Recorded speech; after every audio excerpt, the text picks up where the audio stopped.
fish in the sea. You know how I feel, yeah. River running free.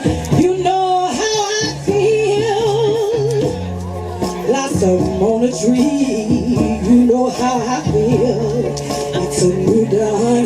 It's a new day. It's a new life for me. And I'm feeling good.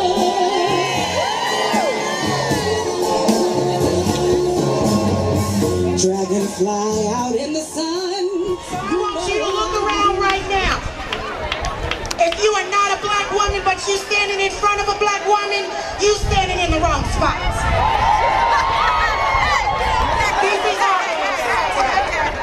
So look around yourself. We just had a women's march. So why do we need a march for black women? Wouldn't we be stronger together? Well, yes, we would. But until you trust black women to tell their own stories and to know their own truth better than you do, we have to have our own march.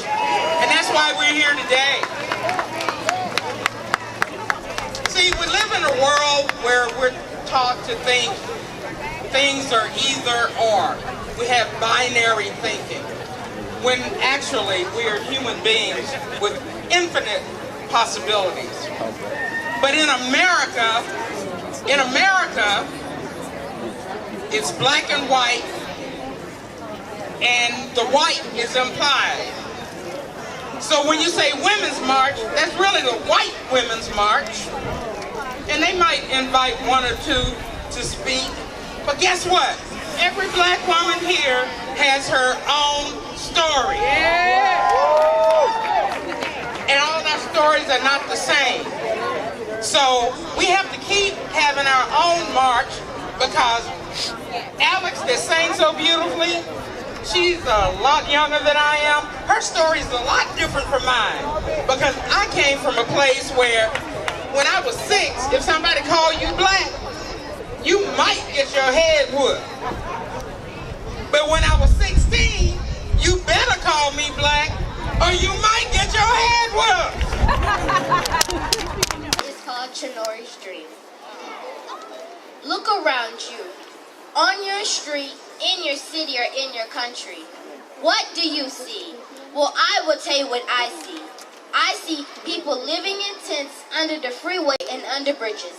I see parents going to jail because they used a false address just so their child could get a good education. I see people getting sicker and even dying because they can't afford the medical attention they need to stay alive.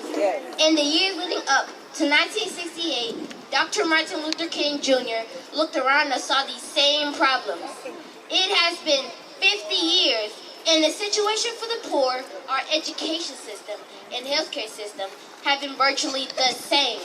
The promise of Dr. King's dream of improving the lives of the poor and granting equal and fair access to education and healthcare has not been fully realized.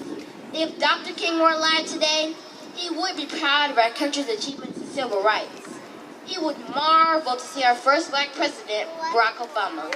But he'll be disappointed by our large homeless populations, our failing schools, and struggling healthcare system. My dream for today's world is to eliminate poverty and for every human being to have equal and fair access to education and healthcare. I am so grateful for all of you that have gathered, and we take no offense when someone said, if you're standing in front of a black woman, please step away or sit down. It is our embrace of all of you who are part of the beloved community that you know that we will never leave you out of the circle of empowerment. My sisters, we are in a revolution.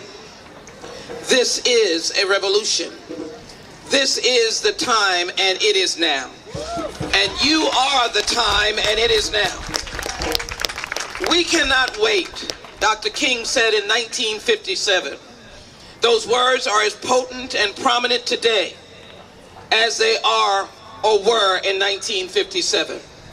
This is the 50th year commemoration of his death, but it is also a signal to the sister who stood alongside of him Coretta Scott King, that when he died, Coretta Scott King took to the streets of Memphis, Tennessee, and led 50,000 people to stand against the devastation of sanitation workers and allow them to be dignified. It was, I am a man, but the story was, I am a woman.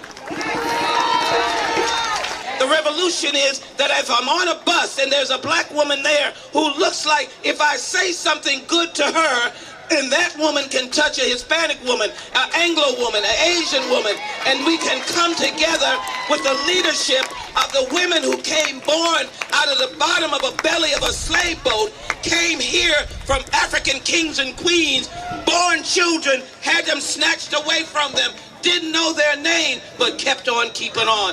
You don't know your history.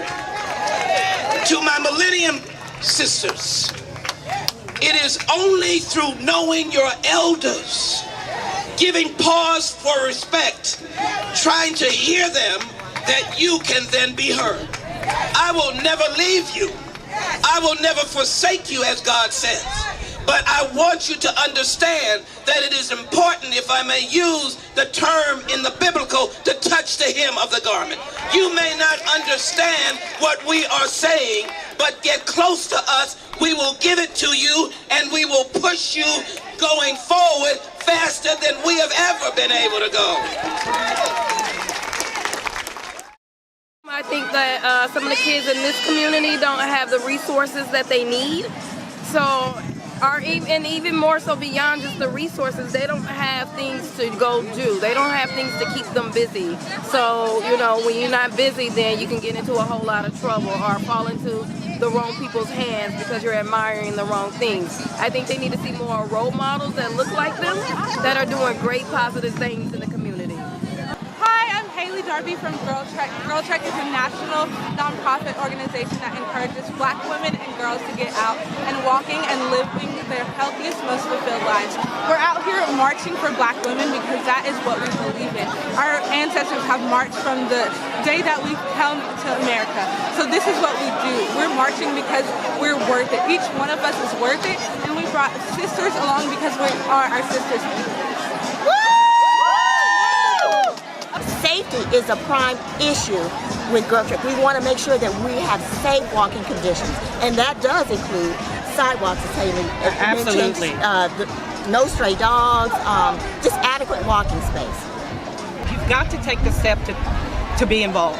You can't do it sitting on your couches. No. You've got to get out and be active. And get out there. Don't wait for anyone else. Yes, don't wait for anybody All else. it takes is a commitment, a simple commitment to come out and walk. And it's today. 30 minutes a day. Find your passion Yes. and do it, and just start it.